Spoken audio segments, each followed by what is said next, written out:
Lui, il est laid comme tout, non? On peut pas l'offrir à des enfants, quand même. Écoutez, bah merci quand même à ceux qui l'ont donné, quoi. Bon, là, on est dans ma permanence parlementaire, qui est temporairement transformée en atelier du Père Noël, avec des militants de Picardie Debout et de l'Acte Citoyen qui viennent ici pour faire quoi? Pour récupérer, d'abord il y a un camion qui passe dans le coin pour récupérer tous les jouets dont les gens veulent plus dans leur cave et tout ça. Et donc genre le caribou, tu vois. Et après ils en font, ils les nettoient, ils les lavent, ils les testent quand il y a besoin et ils les mettent dans des petits colis comme ça. Et je suis très fier qu'il y ait 1000 colis comme ça qui vont être distribués dans les quartiers d'Amiens, comme l'année dernière. Étouvie, Amiens Nord, Amiens Sud-Est, mais aussi dans les campagnes, le Val-de-Nièvre, Abbeville, et que voilà, ça s'étend. Donc grand merci à tous ceux. Alors je ne vais pas commencer à les citer, sinon j'en ai oublié. Hein, qu'est-ce que t'en penses, Dimitri? Ah, ça serait pas bien. Donc voilà. Mais grand merci à ça. Et puis bon voilà, ça, je trouve que c'est bien que la permanence elle vive, que ça serve à ça aussi. C'est le bulletin spécial cadeau de Noël. Et moi en fait, le premier cadeau de Noël que je veux, c'est un hôpital. Je veux un bel hôpital, tu vois. Enfin, je veux des beaux hôpitaux, un bel hôpital public partout en France. Pourquoi je dis ça? Parce qu'au fond, la crise du Covid, tout le baratin de Macron, on n'a pas cru à grand-chose, mais il y a un truc au milieu, on s'est dit, ah ça quand même, on va réussir à le sauver. C'est l'hôpital. Parce qu'il a fait tellement de discours sur, alors j'ai là, les héros en blouse blanche, la reconnaissance de la nation tout entière, le courage exceptionnel, patati patata, qu'on s'est dit, au moins, là-dessus, il va devoir agir derrière. D'ailleurs, il avait promis un grand plan exceptionnel et Véran, son ministre, il disait qu'il y aurait un après pour l'hôpital. Comment ça fonctionne notre vie parlementaire? Quand même beaucoup avec les fils Telegram. Hein. C'est quand même ça qui rythme le truc. Et donc j'ai un fil Ruffin hôpital avec dedans des soignants et notamment une médecin qui nous alerte sur ce qui se passe et je la nomme pas, tu vois, il préfère rester un peu dans l'ombre. Tous les jours, j'ai des tas d'hôpitaux qui craquent. Pays de la Loire, le directeur de l'ARS aimerait des migrants en renfort du personnel soignant. On avait juste au-dessus La Flèche, malaise dans l'hôpital public. Je crois que c'est l'endroit où il y a eu aussi un patient qui est décédé parce qu'il n'y avait pas d'anesthésiste. Et ça a été vérifié. Ça craque de partout, ça c'est à Quimper. Bref, à mon avis, ça craque par l'âme. C'est bizarre, hein, dit comme ça. Mais ce que je veux dire, c'est que avant la crise du Covid, déjà, c'était la grande pagaille. On était allé à l'hôpital de Saint-Nazaire, on avait vu qu'il y avait les urgences qui étaient pleines, donc on avait mis les brancards dans le couloir, mais comme le couloir était plein, on avait construit un Algeco pour mettre les gens sur des brancards aussi dans l'Algeco à côté. Et il y avait surtout le sentiment pour la chef de service, par exemple, là-bas, de mal faire son travail. Pourquoi? Parce qu'elle disait, aujourd'hui, quand je vois un malade le matin, je me demande plus comment il va, mais est-ce que je vais le faire sortir? Pour pas, je crois qu'ils appelaient ça thromboser les lits, tu vois, pour pas que le lit reste stagnant avec un patient dedans. Non, faut que ça tourne, faut que ça tourne, faut que ça tourne. Avant la crise du Covid, il y avait déjà ce grand malaise, grand mal-être qui se traduisait par des grèves, par des déclarations comme quoi on remplira plus les papiers, des grands chefs hospitaliers qui faisaient ça, d'autres qui s'injectaient, je sais plus trop quel produit, mais pour protester. Bon, il y avait tout ça. Arrive la crise du Covid.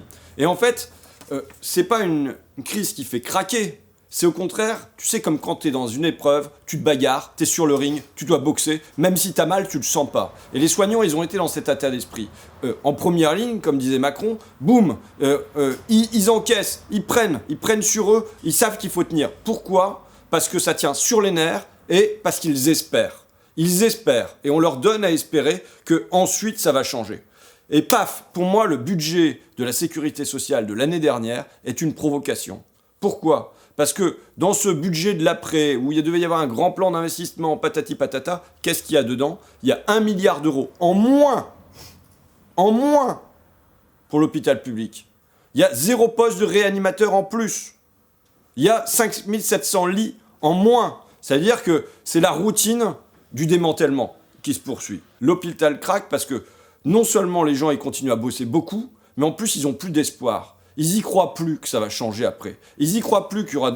tu vois, on avait déjà dans ma campagne, je publiais un papier dans The Lancet qui disait que, en gros, à partir de 1 infirmier pour 6 patients, ça allait, 7 patients, ça allait, mais au-dessus, c'était de la mortalité supplémentaire. Tu vois. Et bien là, aujourd'hui, le mal-travail produit du mal-être et de la maltraitance et le sentiment qu'il y a une surmortalité, et qui n'est pas qu'un sentiment, c'est une certitude dans les hôpitaux, parce qu'on ne parvient pas à donner toutes ces chances à tous les patients. Et les soignants qui se retrouvent en première ligne là-dessus, eh ben, ça les fait désespérer, ça les fait craquer, ça les fait donner envie d'aller voir ailleurs pour faire mieux leur métier. Quand je dis ça craque par l'âme, c'est-à-dire que s'installe du découragement. C'est le cœur qui lâche, tu vois. C'est une désaffection de l'hôpital. Les soignants quittent l'hôpital, et en effet par désaffection, c'est-à-dire par manque d'affection. Par manque d'attachement. Alors là, tu sais, je vois les soignants qui disent « Ah, monsieur Macron, écoutez-nous, donnez-nous des moyens. » Enfin, mais en fait, quasiment, je pense que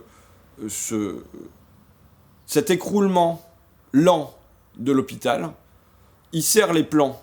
Alors peut-être pas à 6 mois des élections, ça tombe mal, faudrait pas que ça se voit trop cet effondrement, mais en gros, ça serre les plans. Tu vois, ça me rappelle cette phrase de Ségrit-O, le secrétaire d'État au numérique, et c'est pas un hasard si c'est ce secrétaire d'État au numérique qui le dit, la crise offre une opportunité pour une transformation plus volontaire encore. C'est-à-dire qu'ils conçoivent la crise du Covid comme le moment de permettre à leur monde d'advenir. C'est une opportunité.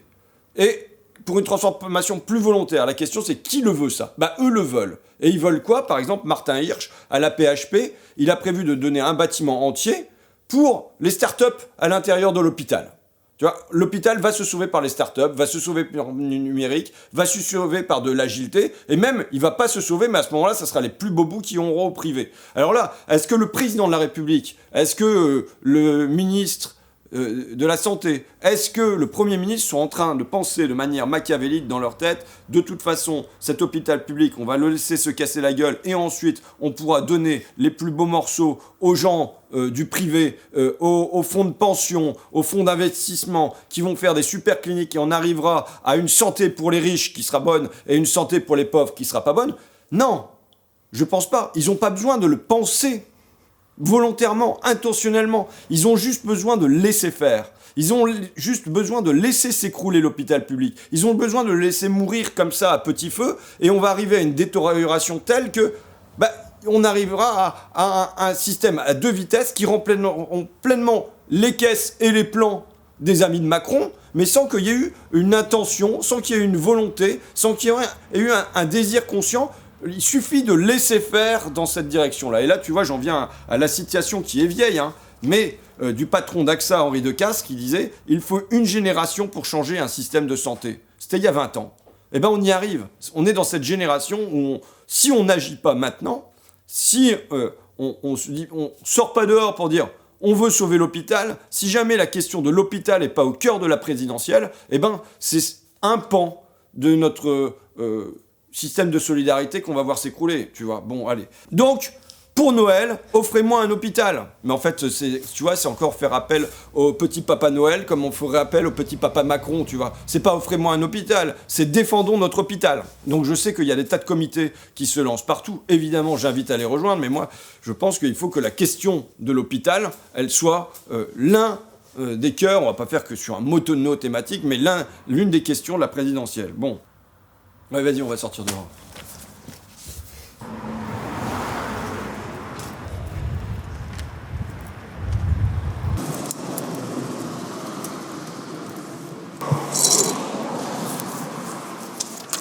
Bon, on s'est installé devant la permanence parlementaire, elle là derrière, tu la vois? Si je reste à l'intérieur, comme je vais citer Fakir, on va dire que je mets mes moyens de député au service d'une entreprise privée, d'une association, mais enfin bon, à but non lucratif, où je touche pas un rond, mais c'est pas grave, il y aura des gens pour pas être contents. Donc, et le déontologue, il sera prévenu, et on va avoir le droit à un papier sur Internet qui circulera partout, donc évitons-nous ça. Comme cadeau de Noël, moi, je veux un avenir, pour moi, puis pour mes gosses. Et notre une de Fakir, c'est sur la France de Macron 2030. Génétique, robotique, numérique, nucléaire, avion vert, pourquoi on n'en veut pas? Alors, quand on a mis ça sur Internet, il y a des gens qui ont dit Ruffin il est contre le progrès, il s'oppose au progrès, enfin bon voilà. Non, bon d'abord ça part d'une conférence de Macron sur la France 2030, les 30 milliards d'euros qu'il va mettre dedans. Et la question qui se pose, Macron, c'est il dit voilà, il y a un problème et il nous dit le premier grand défi qu'on a, et on est bien d'accord avec lui, c'est le défi climatique, environnemental et tout ça. Et comment il envisage d'y répondre? Dans son discours, qui dure, je crois, 1h45, enfin c'est hyper long, il n'y a pas une seule fois le mot nature. En vérité, il y a une seule fois nature, c'est quand il parle de la nature des dépenses publiques. Il y a l'eau, c'est 0 fois. L'air, c'est 1 fois dans l'expression armée de l'air. Tu vois. Et bien sûr, tu n'as pas poisson, tu n'as pas oiseau, tu n'as pas abeille. En revanche, tu as 23 fois technologie, 84 fois innovation, 35 fois rupture, 36 fois accélération. Je ne vais pas tout faire son charabia, parce que c'est ce que je m'amuse à faire dans le papier, sur les innovations de rupture, l'accélération des innovations de rupture, comment il nous faut accélérer l'accélération des innovations de rupture, tu vois. Bon, mais dire quoi? Dire que face au changement climatique, on a 2 options. Une option qui est d'espérer dans le changement technologique, et une autre option qui est de produire du changement de société. Et évidemment, lui surmise dans les innovations de rupture, et tout le capitalisme va surmiser là-dessus pour pas avoir à faire des changements de société. Mais quand la question a été posée aux Français, parce que je l'ai vu en septembre, il y a eu un sondage, on demandait aux Français comment vous pensez qu'il faut faire face au changement climatique. Il y en avait 53% qui pensaient qu'il faut une modification de nos modes de vie, et il y en avait 29%, donc bien moins, à peu près 2 fois moins, qui disaient que ça passera par le progrès technologique et les innovations. Donc là, Macron, il est dans la minorité. Mais lui, Paris et tout le système, tous les chefs d'entreprise de gros, ils vont parier sur l'innovation technologique parce que comme ça, ils n'ont pas à changer la société. Et là, ce que je dis, moi, c'est que, tu sais, dans les tragédies grecques, il y avait le Deus ex machina. Le Deus ex machina, c'est celui qui venait, alors qu'il y avait des conflits entre les hommes, c'était le bazar sur Terre, la guerre de Troie, des trucs comme ça. Et bien à la fin, tu as un dieu qui arrivait, Jupiter ou un autre, sur une machine qui descendait, qui rétablissait la paix, l'harmonie, qui tranchait les têtes s'il le fallait. Mais voilà, il venait apporter le jugement divin. Et donc, Dieu descendait sur une machine. Maintenant, avec Macron, et avec, tu sais, c'est en fait la nouvelle version de comment on répond au changement climatique sans y répondre. On a eu le développement durable, on a eu le greenwashing, on a eu tout ça. Maintenant, c'est la technologie, la technologie, la technologie. Et avec Macron, donc c'est plus le Deus ex machina, c'est la machina qui devient Deus. C'est la machine qui devient elle-même un dieu. Et en fin de compte, il faut faire le pari, qui est quand même un pari très incertain, presque un pari plus incertain si ça se trouve que le pari pascalien, que une machine merveilleuse va advenir dans les 10-20 ans qui viennent et va nous permettre, sans changer la société, de affronter, changer notre consommation d'énergie, de transport, de tout ça, tu vois, juste parce qu'on aura les bonnes machines. Donc voilà, moi je suis d'accord, si on a des innovations technologiques qui viennent appuyer un changement de société, qui viennent l'aider, qui viennent l'encourager, qui viennent accélérer ça dans le bon sens, ou alors freiner la consommation d'énergie, freiner un espèce de délire dans lequel on se trouve tous, je suis preneur de ces innovations-là. Mais je ne m'en remets pas dans les mains des seuls ingénieurs pour venir apporter des solutions miraculeuses. Et au fond, ils comptent sur un miracle pour nous sortir du merdier environnemental, écologique dans lequel on se trouve. Ce miracle n'adviendra pas. Donc soit on se prend en main avec des mobylettes qui font moins de bruit pour changer nos sociétés, l'agriculture, les transports, l'énergie, le logement, soit il n'y a pas de truc miracle qui nous adviendront. Je dis l'énergie, les transports et tout ça, parce que là-dedans, par exemple, l'agriculture, quand on regarde le projet de Macron sur l'agriculture dans cette France 2030, ça passe par de la génétique, de la robotique, du numérique, et pas du tout sur comment on fait pour avoir des productions de proximité qui émettent le moins de gaz à effet de serre, tu vois. Voilà pourquoi la France de Macron 2030, on n'en veut pas. Et comme cadeau de Noël, il nous faut un avenir. Et comme cadeau de Noël, je veux des barrières douanières. C'est nouveau, hein. C'est rare que je réclame ça. Mais cette fois-ci, je le réclame avec les patrons. Il y a 150 patrons du textile qui ont signé un texte, une tribune, pour dire « Nous, marque textile, demandons à être plus régulés. » Tu vois, les patrons qui demandent à ce qu'il y ait plus de règles et qu'il y ait moins de libre concurrence dans le marché, tout ça. Et ils disent ceci. Contre le changement climatique, nos efforts sont sans effet si toutes les autres marques qui vendent des vêtements en France ne s'impliquent pas à la même hauteur. Pire encore, Nos engagements nous désavantagent, évidemment. Si tu décides de produire ici et que les autres ils continuent à produire 10 fois moins cher à l'autre bout du monde, tu te pénalises. Aujourd'hui, plus une entreprise pollue, moins sa production lui coûte cher et plus elle est compétitive. Quand nous relocalisons, nos vêtements deviennent plus chers, bien plus chers que ceux fabriqués à bas coût à l'autre bout du monde. C'est indéniable, il y a aujourd'hui un avantage économique à produire de manière irresponsable, une primo vice que nous dénonçons. Tu vois ? Alors là, la réponse de Macron, ça va être d'attendre des textiles non polluants, ou je sais pas trop. Mais évidemment, la réponse, c'est de réguler. C'est d'empêcher d'aller chercher de la main-d'œuvre la moins chère possible à l'autre bout du monde, d'empêcher qu'on ait de la fast fashion, tu sais, la mode rapide qui se renouvelle tous les mois ou peut-être même tous les 15 jours, d'être dans ce système délirant et d'imposer des règles pour que ça ne se fasse pas. C'est ce que des patrons demandent, une régulation de cette mondialisation folle. Et donc on est allé les rencontrer, tu vois, Fakir, le journal des patrons aussi, des patrons qui veulent changer. On est aussi allé rencontrer les patrons du masque. Pourquoi ? Parce que le masque, c'est le symptôme d'une politique commerciale qui est complètement insensée. C'est quoi ? Macron, il donne des millions, il faut dire qu'il les a donnés, pour objectif, produisons des masques en France, mais dans le même temps, il laisse les frontières ouvertes, ce qui fait que en fait, les masques chinois sont bien moins chers que ça, et que les hôpitaux français, mais aussi les sapeurs-pompiers, les gendarmeries, mais plus simplement tout un chacun, on continue à acheter des masques asiatiques parce qu'ils sont bien moins chers que les masques français. Donc là, il faut évidemment une politique commerciale qui soit cohérente avec la politique industrielle qu'on veut mener. Donc, pour Noël, je réclame des barrières douanières. Bon, pour Noël, plus simplement, vous pouvez aussi vous abonner à Fakir, qui en a besoin, une presse indépendante sans publicité. Ça se prend. Et, vous avez vu, j'ai refait la déco de la poubelle. On fait avec les moyens du bord.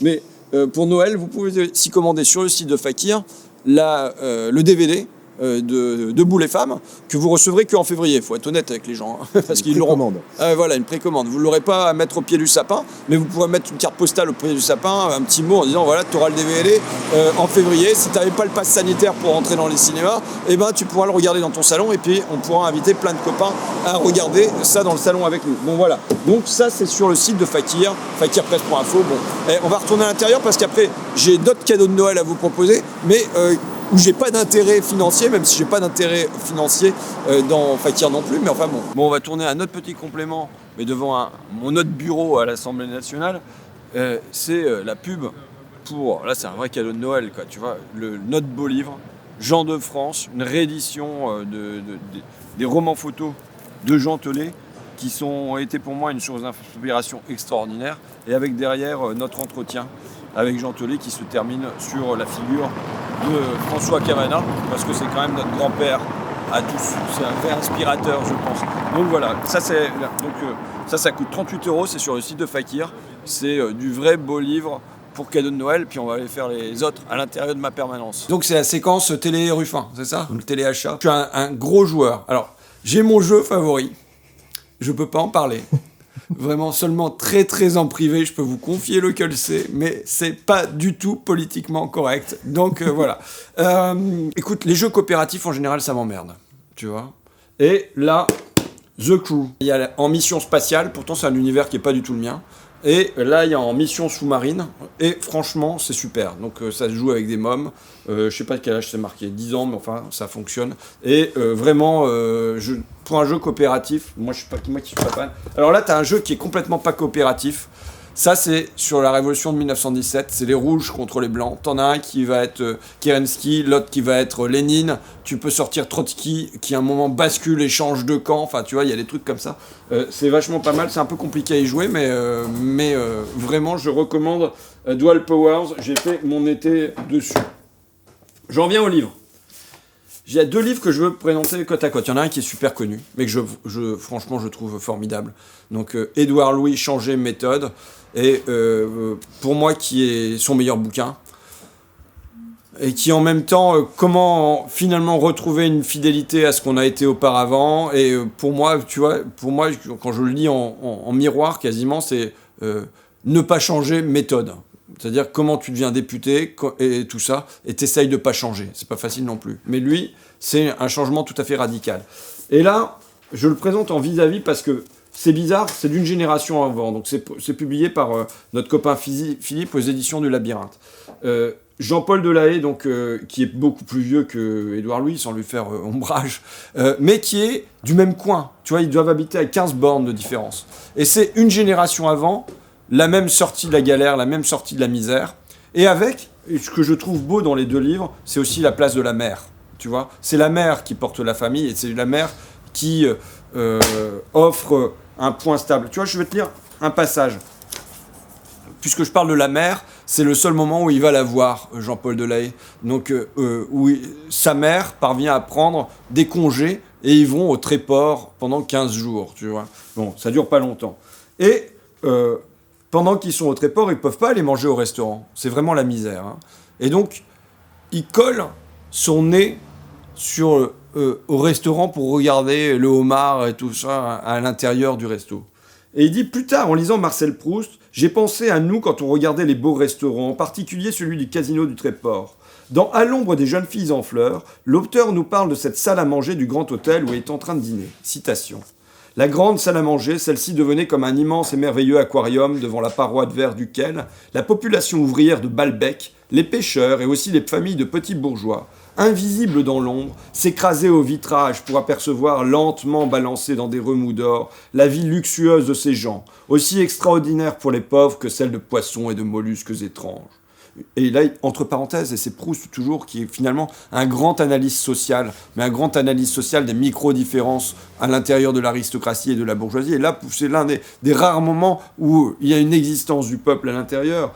Citation entre parenthèses de Proust, une grande question sociale de savoir si la paroi de verre protégera toujours le festin des bêtes merveilleuses, et si les gens obscurs qui regardent avidement dans la nuit ne viendront pas les cueillir dans les aquariums et les manger. Tu vois ? C'est-à-dire Proust qui pressent la possibilité d'une révolution sociale, parce que peut-être que les petits Jean-Paul, comme lui, qui sont à l'extérieur des restaurants, eh ben un jour ils vont rentrer à l'intérieur et peut-être en chasser ceux qui sont habitués à y être attablés. Et là, il conclut magnifique et sublime Proust. C'était nous, toi et tes enfants, ces gens obscurs, ces invisibles, et le Tréport, notre Balbec à nous.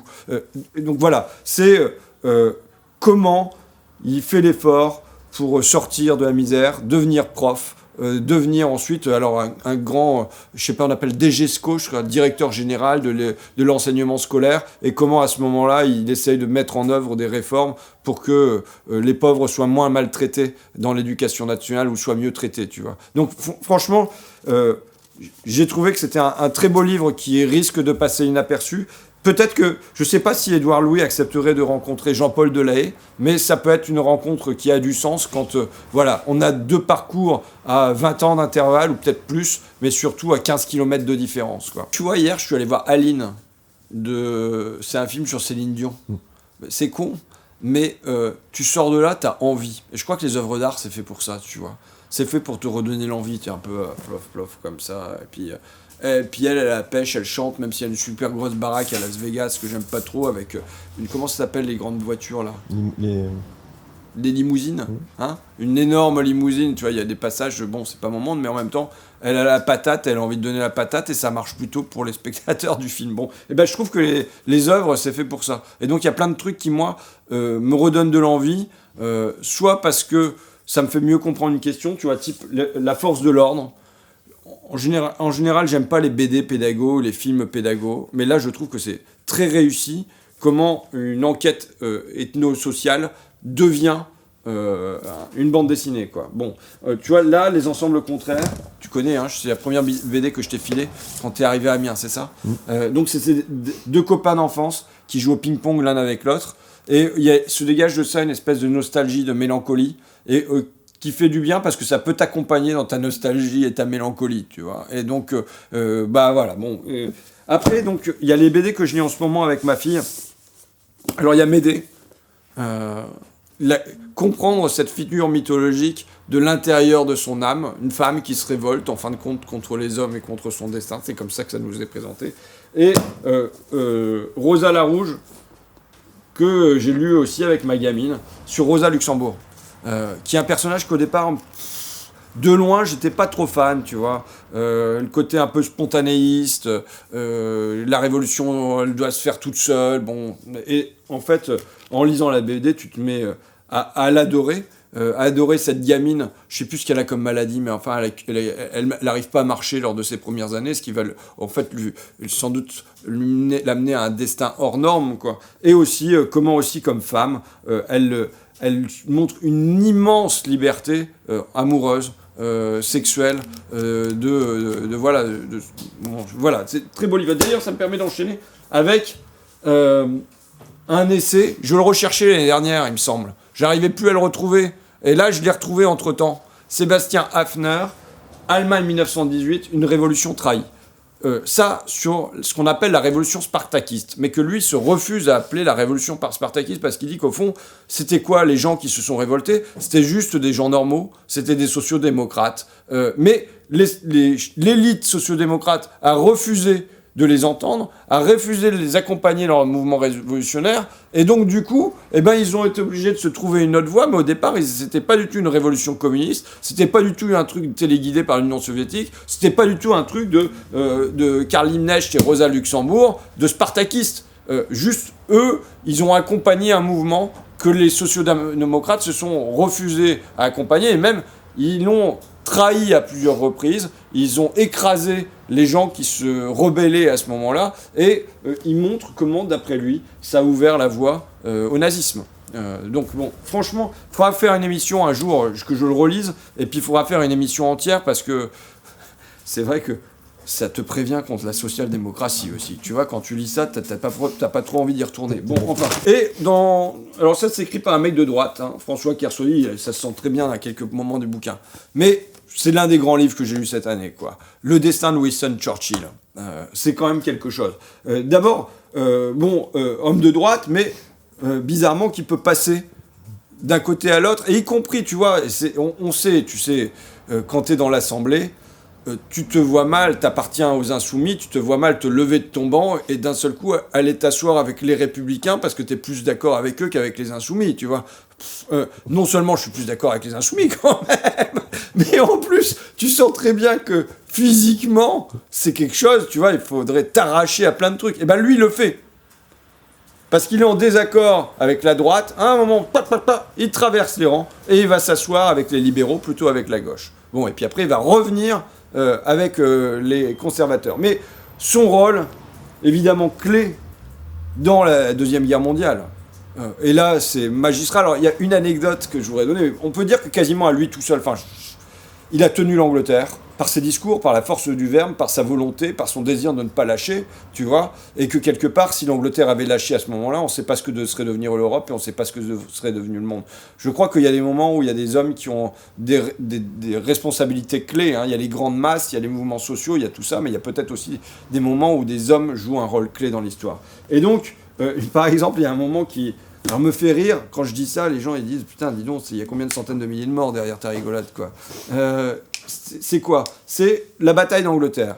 Donc, à l'été 40, il me semble, les Allemands pilonnent les pistes d'aviation, les endroits où on construit les avions, les chantiers navals, tu vois, ils pilonnent tout ça. Donc, ils ont des objectifs stratégiques.